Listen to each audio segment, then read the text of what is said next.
नमस्कार मित्रों, आप सभी का मैं खुशी जी सूर्यवंशी एक बार फिर अपने YouTube चैनल खुशी की कविता कहानी में स्वागत करती हूँ। हिंदी साहित्य की श्रृंखला में आज हम पढ़ने जा रहे हैं आषाढ़ का एक दिन, जिसके लेखक हैं मोहन राकेश। तो चलिए आज का अंक आरंभ करते हैं। अंक 1, मल्लिका। आषाढ़ का पहला दिन और ऐसी वर्षा माँ, ऐसी धारासार वर्षा, दूर दूर तक उत्पिकियाएं भीग गई हैं। और मैं भी तो देखो ना माँ, कैसी भीग गई हूँ। गई थी कि दक्षिण से उड़कर आती बिल्कुल पंक्तियों को देखूंगी, और देखो सब वस्त्र भीगो आई हूँ। सूखे वस्त्र कहाँ है माँ? इस तरह खड़ी रही तो जुड़ा जाऊंगी। तुम बोलती क्यों नहीं? अंबिका। सूखे वस्त्र अंदर तल्पों पर हैं। मल्लिका। तुमने पहले से ही निकाल कर रख दिए। तुम्हें पता था मैं भीग जाऊंगी, और मैं जानती थी तुम चिंतित होंगी, परंतु माँ, मुझे भीगने का तनिक खेद नहीं। भीगती नहीं तो आज मैं वंचित रह जाती। चारों ओर धुआरे मेघ घिर आए थे। मैं जानती थी वर्षा होगी, फिर भी मैं घाटी को पगडंडी पर नीचे नीचे उतरती गई। एक बार मेरा अंशुक भी हवा से उड़ा दिया। फिर बूंदें पड़ने लगी। वस्त्र बदल लूं, फिर आकर तुम्हें बताती हूँ। वह बहुत अद्भुत अनुभव था माँ, बहुत अद्भुत। नील कमल की तरह कोमल और आर्द्र, वायु की तरह हल्का और स्वप्न की तरह चित्र में। मैं चाहती थी उसे अपने में भर लूं और आखिर मूंद लूं। मेरा तो शरीर भी निचुड़ रहा है माँ।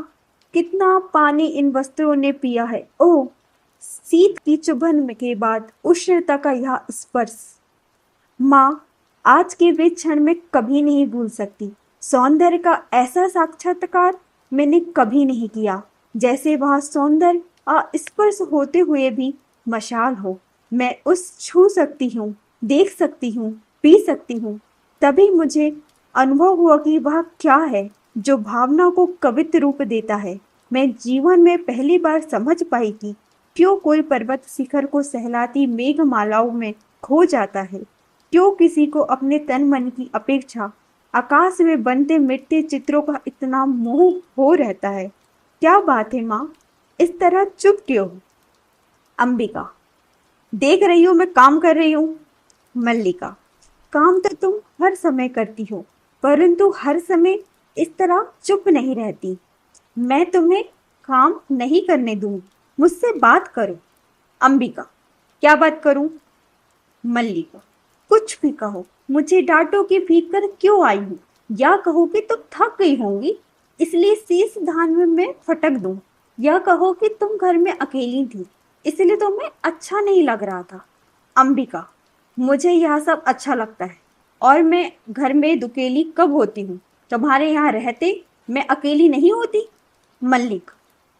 मैं तुम्हें काम नहीं करने दूंगी। मेरे घर में रहते भी तुम अकेली होती हो। कभी तो मेरी भर्त्सना करती होगी कि मैं घर में रहकर तुम्हारे कामों में बाधा डालती हूँ, और कभी कहती हो। बताओ, मुझे इतनी गंभीर क्यों हो? अंबिका। दूध औटा दिया है, शर्करा मिला लो और पी लो। मल्लिका। नहीं, तुम पहले बताओ। अंबिका।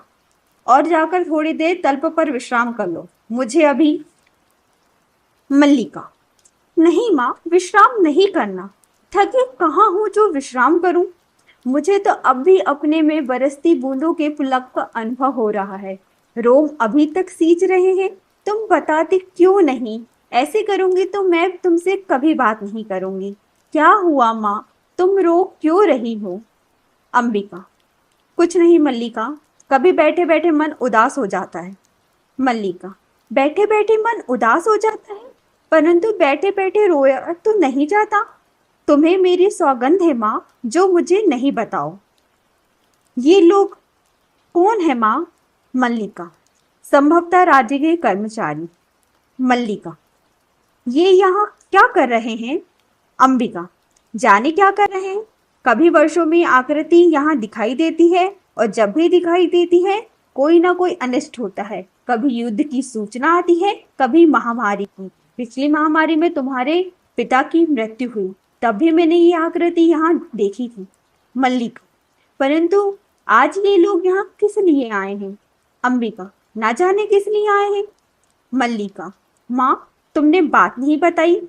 अंबिका, अग्निमित्र आज लौट आया है। मल्लिका, लौट आया है? कहाँ से? अंबिका, जहां मैंने उसे भेजा था। मल्लिका, तुमने भेजा था?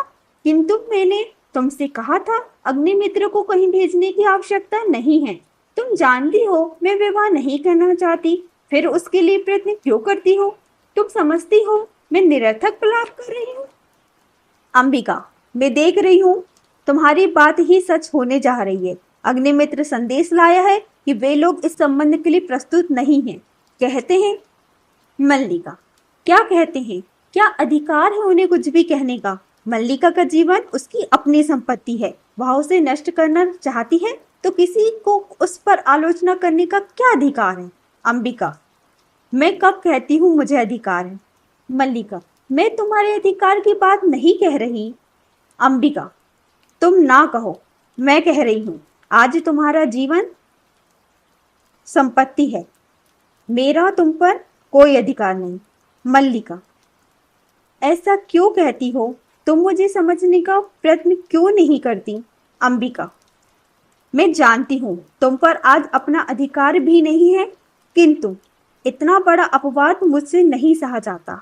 मल्लिका, मैं जानती हूँ माँ, अपवाद होता है, तुम्हारे दुख की भी बात जानती हूँ, फिर भी मुझे अपराध का अनुभव नहीं होता।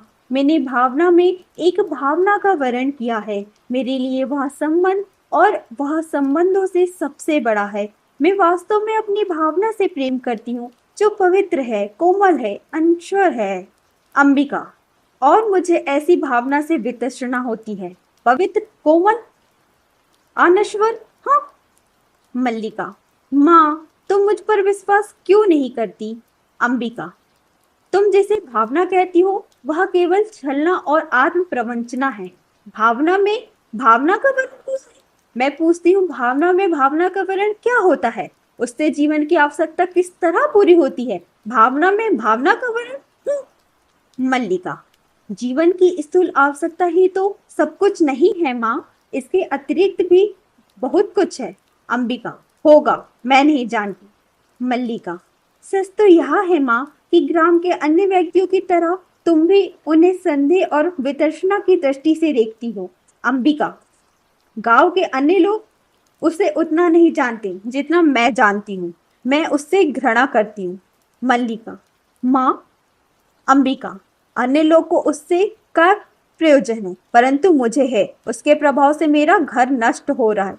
मल्लिका, ठहरो माँ, तुम चल क्यों दी? अंबिका, माँ का जीवन भावना नहीं है, कर्म है, उसे घर में बहुत कुछ करना है।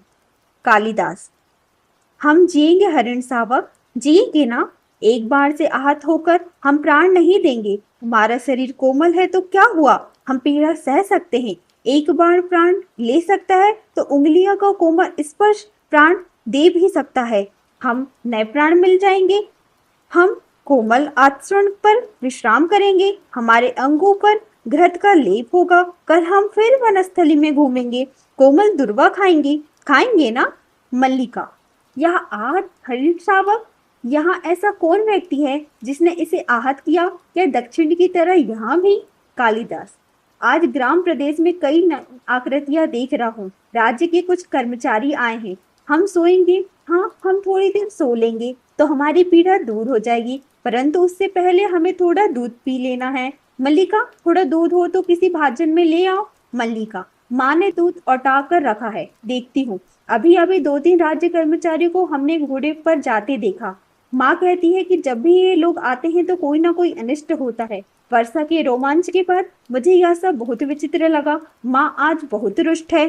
कालिदास, हम पहले से सुखी हैं, हमारी पीड़ा धीरे धीरे दूर हो रही है, हम स्वस्थ हो रहे हैं। ना जाने इसके रोए जैसे कोमल शरीर पर उससे बाण छोड़ते बना कैसे? यह कुलांज भरता मेरी गोदी में आ गया। मैंने कहा तुझे वहां ले चलता हूँ जहाँ मुझे अपनी माँ की सी आंखें और उसका स्नेह ही मिलेगा। मल्लिका, सच माँ आज बहुत रुष्ट है। माँ को अनुमान हो गया है कि वर्षा में मैं तुम्हारे साथ थी, नहीं तो इस तरह भीग कर ना आती। माँ को अपवाद की बहुत चिंता रहती है। कालिदास, दूध मुझे दो और इसे बाहों में ले लो, हम दूध पिएंगे। नहीं, हम ऐसा हट नहीं करेंगे, हम दूध अवश्य पिएंगे। ऐसे ऐसे। दंतुल, दूध पिलाकर इसके मांस को और कोमल कर लेना चाहते हो? कालिदास, जहां तक मैं जानता हूँ हम लोग परिचित नहीं हैं। तुम्हारा एक अपरिचित घर में आने का साहस कैसे हुआ? दंतुल, कैसी आकस्मिक बात है कि ऐसा ही प्रश्न मैं तुमसे पूछना चाहता हूँ। हमारा कभी का परिचय नहीं, फिर भी मेरे बाण से आहत हरिण को उठा ले आने में तुमने संकोच नहीं किया। यह तो कहो कि दौर तक रक्त बिंदु के चिन्ह बने हैं, अन्यथा इन बादलों के दिन घिरे दिन में मैं तुम्हारा अनुसरण कर पाता? कालिदास, देख रहा हूँ कि तुम इस प्रदेश के निवासी नहीं हो। दंतुल, मैं तुम्हारी दृष्टि की प्रशंसा करता हूँ, मेरी वेशभूषा ही इस बात का परिचय देती है कि मैं यहाँ का निवासी नहीं हूँ। कालिदास, मैं तुम्हारी वेशभूषा को देखकर नहीं कह रहा। दंतुल, तो क्या मेरे ललाट की रेखाओं को देखकर जान पड़ता है कि चोरी के अतिरिक्त सामुद्रिक अर्थात ज्योतिष का भी अभ्यास करते हो? मल्लिका, तुम्हें ऐसा लांछन लगाते लज्जा नहीं आती? दंतुल, क्षमा चाहता हूँ देवी, परंतु यह हरीश शावक जिसे बाहों में लिए हैं मेरे बाण से हाथ हुआ है, इसलिए यह मेरी संपत्ति है। मेरी संपत्ति मुझे लौटा तो देंगी? कालिदास, इस प्रदेश में हरिणों का आखेट नहीं होता राजपुरुष, तुम बाहर से आए हो इसलिए इतना ही पर्याप्त है कि हम इसके लिए तुम्हें अपराधी ना माने। दंतु, तो राजपुरुष के अपराध का निर्णय ग्रामवासी करेंगे? ग्रामीण युवक अपराध और न्याय का शब्दार्थ भी जानते हो? कालिदास, शब्द और अर्थ राजपुरुषों की संपत्ति है। जानकर आश्चर्य हुआ। दंतुल, समझदार व्यक्ति जान पड़ते हो, फिर भी यह नहीं जानते कि राजपुरुषों के अधिकार बहुत दूर तक जाते हैं। मुझे देर हो रही है, यह हरिण शावक मुझे दे दो। कालिदास, यह हरिण शावक इस पार्वत्य भूमि की संपत्ति है राजपुरुष, और इसी पार्वत्य भूमि के निवासी हम इसके सजाती हैं। तुम यह सोचकर भूल कर रहे हो कि हम इसे तुम्हारे हाथ में सौंप देंगे। मल्लिका, इसे अंदर लेकर जाओ, तल्प पर या किसी आस्तरण पर। अंबिका, इस घर के तल्प और आस्तरण हरी शावकों के लिए नहीं है। मल्लिका, तुम देख रही हो ना माँ? अंबिका, हाँ देख रही हूँ, इसलिए तो कह रही हूँ, तल्प और आस्तरण मनुष्यों के सोने के लिए हैं, पशुओं के लिए नहीं। कालिदास, इसे मुझे दे दो मल्लिका, इसके लिए मेरी बाहों का आस्तरण ही पर्याप्त होगा, मैं इसे घर ले जाऊंगा। दांतुल, और राजपुरुष दंतुल तुम्हें ले जाते देखते रहेगा? कालिदास, यह राजपुरुष की रुचि पर निर्भर करता है। दंतुल, राजपुरुष की रुचि अरुचि क्या होती है? संभवतः इसका परिचय तुम्हें देना आवश्यक होगा। कालिदास, संभवतः? दंतुल, संभवतः। मल्लिका, ठहरो राजपुरुष, हरिण शावक के लिए हट मत करो, तुम्हारे लिए प्रश्न अधिकार का है, उसके लिए संवेदना का। कालिदास, निःशस्त्र होते भी तुम्हारे शस्त्र की चिंता नहीं करेंगे। दंतुल, कालिदास, तुम्हारा अर्थ है कि जिनसे मैं हरिण शावक के लिए तर्क कर रहा था वे कभी कालिदास है? मल्लिका, हाँ हाँ, परंतु तुम कैसे जानते हो कि वे कालिदास कवि हैं? दंतु, कैसे जानता हूँ? उज्जैनी की राज्यसभा का प्रत्येक व्यक्ति ऋतुसंहार के लेखक कवि कालिदास को जानता है। मल्लिका, उज्जैनी की राज्यसभा का प्रत्येक व्यक्ति उन्हें जानता है? दंतु, सम्राट ने स्वयं ऋतुसंहार पढ़ा और उसकी प्रशंसा की है, इसलिए आज उज्जैनी का राज्य ऋतुसंहार के लेखक का सम्मान करना और उन्हें राजकवि का आसन देना चाहता है। आचार्य वरुचि इसी उद्देश्य से उज्जैनी से यहाँ आए हैं। मल्लिका, उज्जैनी का राज उन्हें सम्मान देना चाहता है, राजकवि का आसन?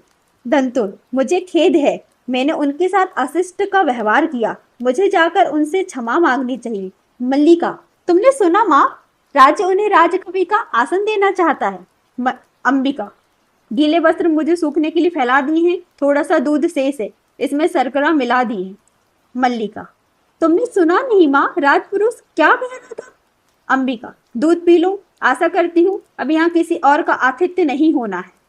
मल्लिका, आतिथ्य? मैं चाहती हूँ कि आज इस घर में सारे संसार का आतिथ्य कर सकूं, तो मैं इस दूध से नहला दूं माँ। अंबिका, मैं दूध से बहुत नहा चुकी हूँ। मल्लिका, तुम कितनी निष्ठुर हो माँ, तुमने सुना नहीं, राज उन्हें सम्मान दे रहा है, फिर भी तुम। अंबिका, दूध पी लो, और फिर से वर्षा में भीगने का मोह ना हो तो मैं तुम्हारे लिए आस्तरण बिछा दूं, मैं जैसी निष्ठुर हूँ रहने दो। मल्लिका, नहीं, तुम निष्ठुर नहीं हो, मैंने कब कहा है तुम निष्ठुर हो? मल्लिका, तुम उनके प्रति सदा अनुदार रही हो माँ, तुम जानती हो उनका जीवन परिस्थितियों की कैसी विडंबना में बीता है, मातुल के घर में उनकी क्या दशा रही है, क्या साधनहीन और अभावग्रस्त जीवन में विवाह की कल्पना ही कैसे की जा सकती है? अंबिका, और अब चाह कि उसका जीवन साधनहीन और अभावग्रस्त नहीं रहेगा। किसी संबंध से बचने के लिए अभाव जितना बड़ा कारण होता है, अभाव की पूर्ति उससे बड़ा कारण बन जाती।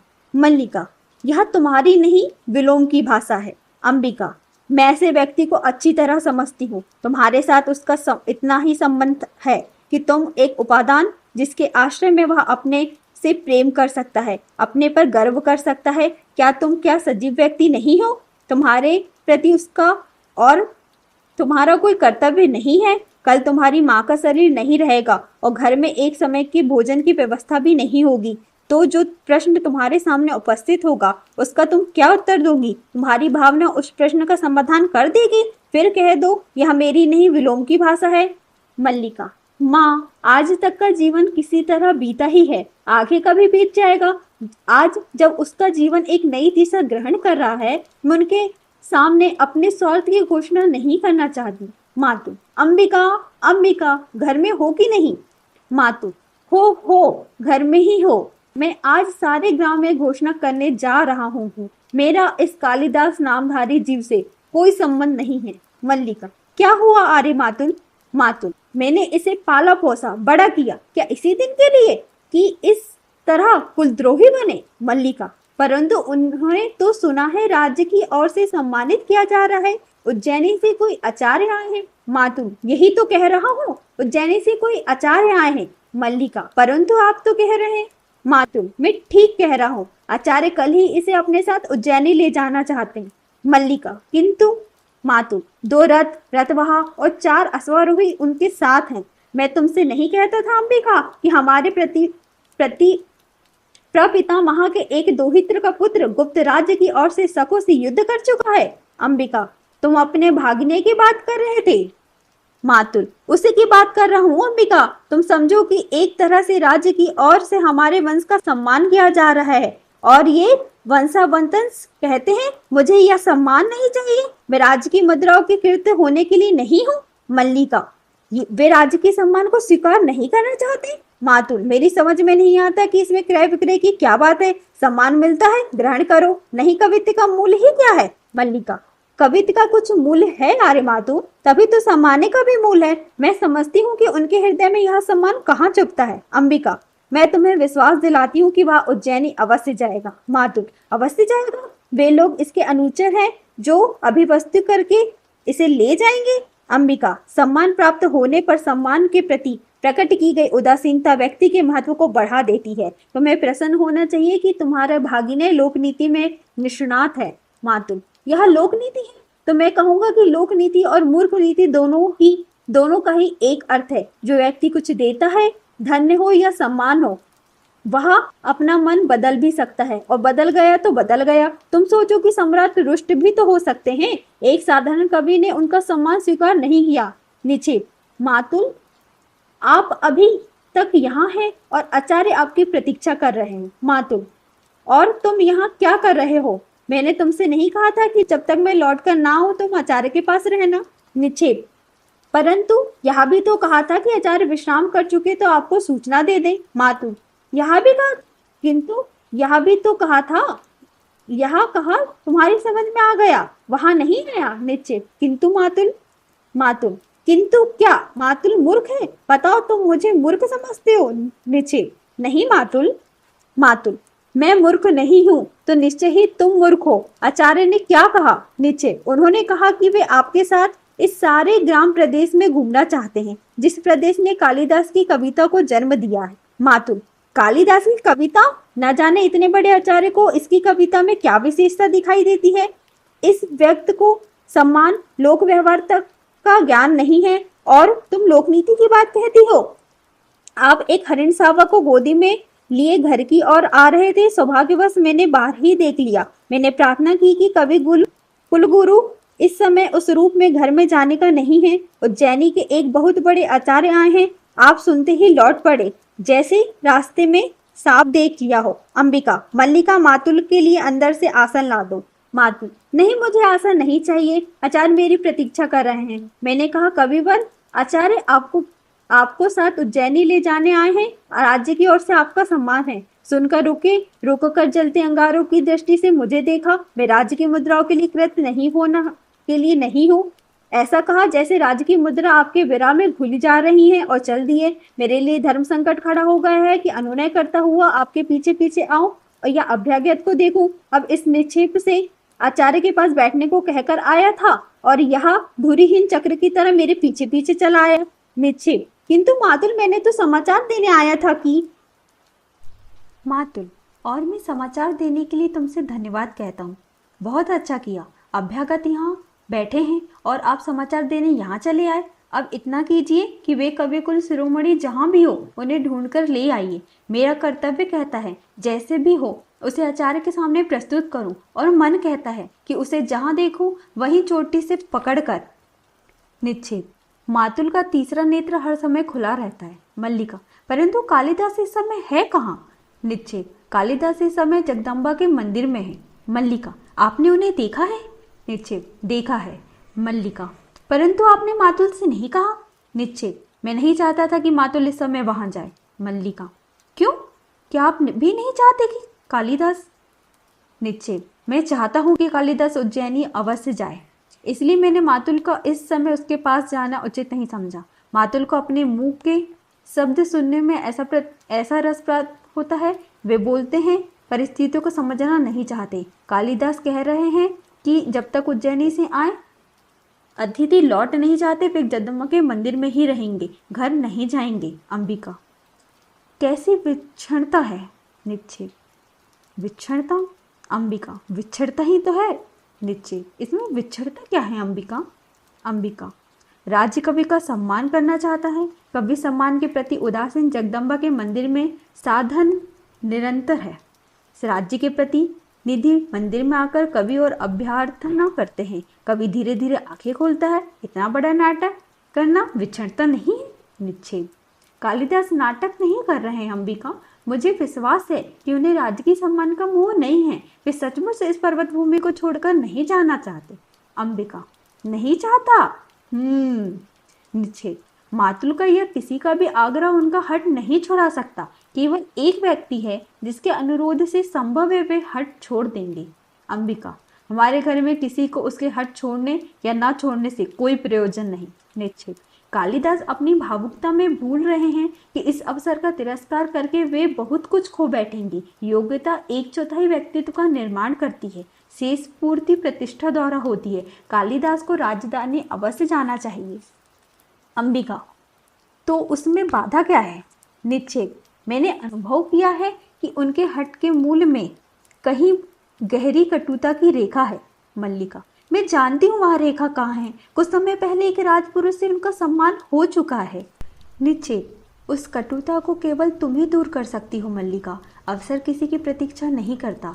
कालिदास यहाँ से नहीं जाते हैं तो राज्य को कोई हानि नहीं होगी। राज्य कवि का स्थान रिक्त नहीं रहेगा, परंतु कालिदास जो आज हैं जीवन भर वही रहेंगे, एक स्थानीय कवि। जो लोग आज ऋतु संहार की प्रशंसा कर रहे हैं वे भी कुछ दिनों में उन्हें भूल जाएंगे। मल्लिका, नहीं नहीं, इस सम्मान का तिरस्कार नहीं करना चाहिए। यह सम्मान उनके व्यक्तित्व का है। उन्हें अपने व्यक्तित्व को उसके अधिकार से वंचित नहीं रखना चाहिए। चलिए, मैं आपके साथ जगदम्बा के मंदिर में चलती हूँ। अंबिका, मल्लिका।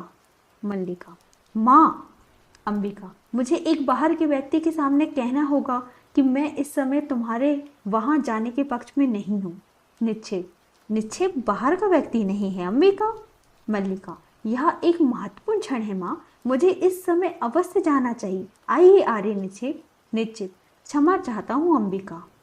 अंबिका, भावना। ओ विलोम, घिरे हुए मेघों ने आज अंधकार कर दिया है अंबिका। या तुम्हें समय का ज्ञान नहीं रहा? आश्चर्य है तुमने दीपक नहीं जलाया। अंबिका, विलोम, तुम यहाँ क्यों आए हो? विलोम, दीपक जला दूं। अंबिका, चले जाओ विलोम, तुम जानते हो कि तुम्हारा यहाँ आना। विलोम, मल्लिका को सही नहीं जानता हूँ अंबिका। मल्लिका बहुत भोली है, वह लोक जीवन के संबंध में कुछ नहीं जानती। वह नहीं जानती कि मैं इस घर में आऊं क्योंकि कालिदास नहीं चाहता। और कालिदास क्यों नहीं चाहता? क्योंकि मेरी आंखों में उसे अपने हृदय का सत्य झांकता दिखाई देता है। उसे उलझन होती है, किंतु तुम तो जानती हो अंबिका, मेरा एकमात्र दोष यह नहीं है। मैं जो अनुभव करता हूँ स्पष्ट कह देता हूँ अंबिका। मैं इस समय तुम्हारे दोष अदोष की विवेचना नहीं करना चाहती विलोम। मैं देख रहा हूँ इस समय तुम बहुत दुखी हो, और तुम दुखी कब नहीं रही अंबिका। तुम्हारा तो जीवन ही पीड़ा का इतिहास है। पहले से तुम दुबली हो गई हो। सुना है कालिदास उज्जैनी जा रहा है। अंबिका, मैं नहीं जानती विलोम। राज्य की ओर से उसका सम्मान होगा। कालिदास राज्य कवि के रूप में उज्जैनी में रहेगा। मैं समझता हूँ उसके जाने से पहले ही उसका और मल्लिका का विवाह हो जाना चाहिए। इस संबंध में तुमने सोचा तो होगा। अंबिका, मैं इस समय कुछ भी सोचना नहीं चाहती विलोम। तुम मल्लिका की माँ हो, इस विषय में सोचना नहीं चाहती? आश्चर्य है। अंबिका, मैंने तुमसे कहा है विलोम, तुम चले जाओ। विलोम, कालिदास उज्जैनी चला गया और मल्लिका, जिसका नाम उसके कारण सारे प्रांत में अपवाद का विषय बना है, पीछे यहाँ पड़ी रहेगी? क्यों अंबिका, क्यों? तुमने इतने वर्ष सारी पीड़ा क्या इस दिन के लिए सही? दूर से देखने वालों भी जान सकते हैं इन वर्षों में तुम्हारे साथ क्या क्या बीता है। समय ने तुम्हारे मन, शरीर और आत्मा की इकाई को तोड़ कर रख दिया है। तुमने तिल तिल करके अपने को गलाया है कि मल्लिका को किसी अभाव का अनुभव ना हो, और आज जबकि उसके लिए जीवन भर के अभाव का प्रश्न सामने है, तुम कुछ सोचना नहीं चाहती? अंबिका, तुम यह सब कहकर मेरे दुख कम नहीं कर रहे विलोम। मैं अनुरोध करती हूँ कि तुम इस समय मुझे अकेले रहने दो। विलोम, मैं इस समय अपना तुम्हारे पास होना बहुत आवश्यक समझता हूँ अंबिका। मैं ये सब बातें तुमसे नहीं, उससे कहने के लिए आया हूँ। आशा कर रहा हूँ कि वह मल्लिका के साथ अभी यहाँ आएगा। मैंने मल्लिका को जगदम्बा के मंदिर की ओर जाते देखा है। मैं यहीं उसकी प्रतीक्षा करना चाहता हूँ। कालिदास, अधिक प्रतीक्षा नहीं करनी पड़ेगी विलोम। मैं जानता हूँ कि तुम कहाँ, किस समय और क्यों मेरे साक्षात्कार के लिए उत्सुक होते हो। कहो, आजकल किस नए छंद का अभ्यास कर रहे हो? विलोम, छंदों का अभ्यास मेरी वृत्ति नहीं है। कालिदास, मैं जानता हूँ तुम्हारी वृत्ति दूसरी है। उस वृत्ति ने संभवतः छंदों का अभ्यास सर्वथा छुड़ा दिया है। विलोम, आज निसंदेह तुम छंदों के अभ्यास पर गर्व कर सकते हो। सुना है राजधानी से निमंत्रण आया है। कालिदास, सुना मैंने भी है। तुम्हें दुख हुआ है? विलोम, दुख? हाँ हाँ, बहुत। एक मित्र के बिछोड़ने का किसे दुख नहीं होता। कल ब्रह्म मुहूर्त में ही चले जाओगे? कालिदास, मैं नहीं जानता।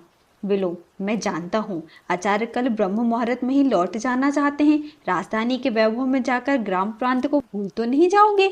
सुना है वहां जाकर व्यक्ति बहुत व्यस्त हो जाता है। वहां के जीवन में कई तरह के आकर्षण हैं, रंगशालाएं, मदिरालय और तरह तरह की विलास भूमियां। मल्लिका, आर्य विलोम, यह समय और स्थान इन बातों के लिए नहीं है। मैं इस समय आपको यहाँ देखने की आशा नहीं कर रही थी। विलोम, जानता हूँ तुम इस समय मुझे यहाँ देखकर प्रसन्न नहीं हो, परंतु मैं अंबिका से मिलने आया था। बहुत दिनों से भेंट नहीं हुई थी। यह कोई ऐसी अप्रत्याशित बात नहीं है। कालिदास, विलोम का कुछ भी करना अप्रत्याशित नहीं है। हाँ, कई कुछ ना करना अप्रत्याशित हो सकता है। विलोम, यह वास्तव में प्रसन्नता का विषय है कालिदास कि हम दोनों एक दूसरे को इतनी अच्छी तरह समझते हैं। निसंदेह मेरा स्वभाव में ऐसा कुछ नहीं है जो तुमसे छिपा हो। विलोम क्या है? एक असफल कालिदास और कालिदास एक सफल विलोम। हम कहीं एक दूसरे के बहुत निकट पड़ते हैं। कालिदास, निसंदेह सभी विपरीत एक दूसरे के बहुत निकट पड़ते हैं। विलोम, अच्छा है, तुम इस सत्य को स्वीकार करते हो। मैं उस निकटता के अधिकार से तुमसे एक प्रश्न पूछ सकता हूँ? संभव है फिर कभी तुमसे बात करने का अवसर ही प्राप्त ना हो। एक दिन का व्यवधान तुम्हें हमसे बहुत दूर कर देगा ना? कालिदास, वर्षों का व्यवधान में विपरीत को विपरीत से दूर नहीं करता। मैं तुम्हारे प्रश्न सुनने के लिए उत्सुक हूँ। विलोम, मैं जानना चाहता हूँ कि तुम अभी तक वही कालिदास हो ना? कालिदास, मैं तुम्हारा अभिप्राय नहीं समझ सका। विलोम, मेरा अभिप्राय है कि तुम अभी तक वही व्यक्ति हो ना जो कल थे। मल्लिका, आर्य विलोम, मैं इस प्रकार की अनालकता सक्षम में नहीं समझती। विलोम, अनालकता? इसमें अनगरलता क्या है? मैं बहुत सार्थक प्रश्न पूछ रहा हूँ। क्यों कालिदास, मेरा प्रश्न सार्थक नहीं है? क्यों अंबिका? अंबिका, मैं इस संबंध में कुछ नहीं जानती और ना ही जानना चाहती हूँ। विलोम, ठहरो अंबिका, आज तक ग्राम प्रांत में कालिदास के साथ मल्लिका के संबंध को लेकर बहुत कुछ कहा जाता रहा है। मल्लिका, आर्य विलोम, आप विलोम, उसे दृष्टि में रखते हुए क्या यह उचित नहीं है कि कालिदास यह स्पष्ट बता दे कि उज्जैनी अकेले ही जाना है या? मल्लिका, कालिदास आपके किसी भी प्रश्न का उत्तर देने के लिए बाध्य नहीं है। विलोम, मैं कब कहता हूँ कि बाध्य है, परंतु संभव है कालिदास का अंतःकरण उसे उत्तर देने के लिए बाध्य करे। क्यों कालिदास? कालिदास, मैं तुम्हारी प्रशंसा करने के लिए अवश्य बाध्य हूँ। तुम दूसरों के घरों में नहीं, उनके जीवन में भी अनाधिकार प्रवेश कर जाते हो। विलोम, अनाधिकार प्रवेश? मैं? क्यों अंबिका? तुम्हें कालिदास की यहाँ बात कहाँ तक संगत प्रतीत होती है कि मैं विलोम दूसरों के जीवन में अनाधिकार प्रवेश कर जाता हूँ?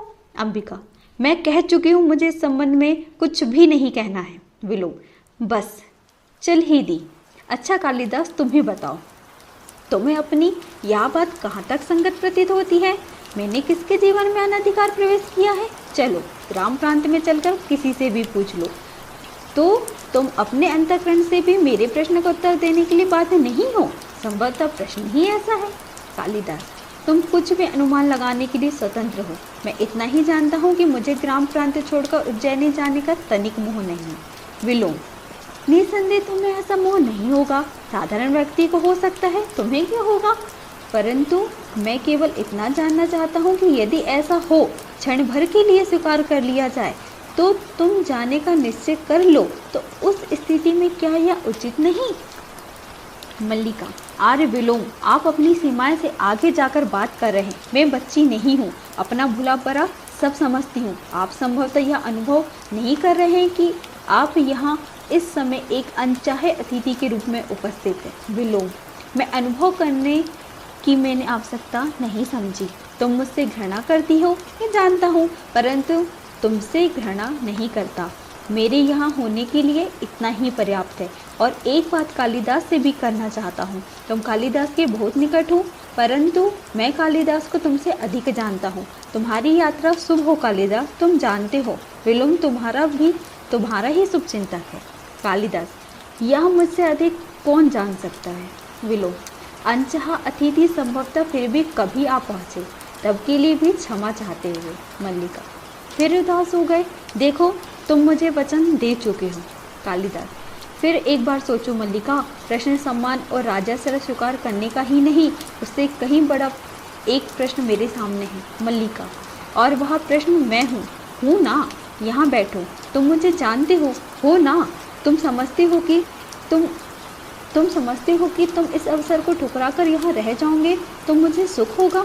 मैं जानती हूँ कि तुम्हारे चले जाने से मेरे अंतर को एक रिक्तता छा जाएगी, बाहर भी संभवतः बहुत सूना प्रतीत होगा। फिर भी मैं अपने साथ छल नहीं कर रही, मैं हृदय से कहती हूँ तुम्हें जाना चाहिए। कालिदास, चाहता हूँ तुम इस समय अपनी आँखें देख सकती हो। मल्लिका, मेरी आँखें इसलिए गीली हैं कि तुम मेरी बात नहीं समझ रहे। तुम यहाँ से जाकर भी मुझसे दूर हो सकते हो। यहाँ ग्राम बांध में रहकर तुम्हारी प्रतिभा को विकसित होने का अवसर कहाँ मिलेगा? यहाँ लोग तुम्हें नहीं समझ पाएंगे। वे सामान्य की कसौटी पर तुम्हारी परीक्षा करना चाहते हैं। विश्वास करते हो ना कि मैं तुम्हें जानती हूँ कि कोई रेखा तुम्हें घेर लेगी तो तुम घिर जाओगे। मैं तुम्हें घिरना नहीं चाहती, इसलिए कहती हूँ जाओ। कालिदास, तुम पूरी तरह नहीं समझ रही मल्लिका, प्रश्न तुम्हारे घेरने का नहीं है। मैं अनुभव करता हूँ कि यह ग्राम प्रांत मेरी वास्तविक भूमि है। मैं कई सूत्रों से इस भूमि से जुड़ा हूँ। उस सूत्र को तुम हो, आकाश हो, ये मेघ है, यहाँ की हरियाली है, हिरणों के बच्चे हैं, पशुपाल हैं। यहाँ से जाकर मैं अपनी भूमि से उखड़ जाऊँगा। मल्लिका, यहाँ क्यों सोचते हो कि नई भूमि तुम्हें यहाँ से अधिक संपन्न और उर्वरा मिलेगी? इस भूमि से तुम जो कुछ ग्रहण कर सकते थे कर चुके। तुम्हें आज नई भूमि की आवश्यकता है जो तुम्हारे व्यक्तित्व को अधिक पूर्ण बना दे। कालिदास, नई भूमि सुखा भी तो सकती है। मल्लिका, कोई भूमि ऐसी नहीं जिसके अंतर में कोमलता ना हो। तुम्हारी प्रतिभा उस कोमलता का स्पर्श अवश्य पालेगी। कालिदास, और उस जीवन में अपनी अपेक्षाएं भी होंगी। मल्लिका, यह क्यों आवश्यक है कि तुम उन अपेक्षाओं का पालन करो? तुम दूसरों के लिए नई अपेक्षाओं की सृष्टि कर सकते हो। कालिदास, फिर भी कई आशंकाएं उठती हैं, मुझे हृदय में उत्साह अनुभव नहीं होता। मल्लिका, मेरी ओर देखो, यह भी उत्साह का अनुभव नहीं होता? विश्वास करो, तुम यहाँ से जाकर भी यहाँ से अलग नहीं होंगे। यहाँ की वायु, यहाँ के मेघ, यहाँ के हिरण, इन सब को तुम अपने साथ ले जाओगे और मैं भी तुमसे दूर नहीं होंगी। जब भी तुम्हारे निकट होना चाहूँगी, पर्वत शिखर पर चली जाऊँगी और उड़कर आते मेघों में घिर जाया करूँगी। लगता है फिर वर्षा होगी। यूँ भी बहुत अंधेरा हो गया है। आचार्य तुम्हारी प्रतीक्षा कर रहे होंगे। कालिदास। मुझे जाने के लिए कह रही हो? मल्लिका। हाँ, देखना, मैं तुम्हारे पीछे प्रसन्न रहूंगी, बहुत घूमूंगी और हर संध्या को जगदम्बा के मंदिर में सूर्यास्त देखने जाया करूंगी। कालिदास। इसका अर्थ है तुमसे विदा लूँ? मल्लिका। नहीं, विदा तुम्हें नहीं दूंगी। जा रहे हो इसलिए केवल प्रार्थना करूंगी कि तुम्हारा पद प्रशस्त हो। जाओ। अंबिका। मल्लिका। अंबिका। तुम स्वस्थ नहीं हो मल्लिका, चलो अंदर चलकर विश्राम कर लो। मल्लिका। मुझे यहीं रहने दो माँ, मैं अस्वस्थ नहीं हूँ। देखो माँ, चारों ओर कितने गहरे मेघ घिरे हैं। कल ये मेघ उज्जैनी की ओर उड़ जाएंगे। अंबिका। रो नहीं मल्लिका। मल्लिका। मैं रो नहीं रही हूँ माँ, मेरी आंखों में जो बरस रहा है यह दुख नहीं है, यह सुख है माँ, सुख। यदि आपको मेरी वीडियो पसंद आई हो तो प्लीज़ इसे लाइक कीजिएगा, कमेंट कीजिएगा और चैनल को सब्सक्राइब कीजिएगा। धन्यवाद।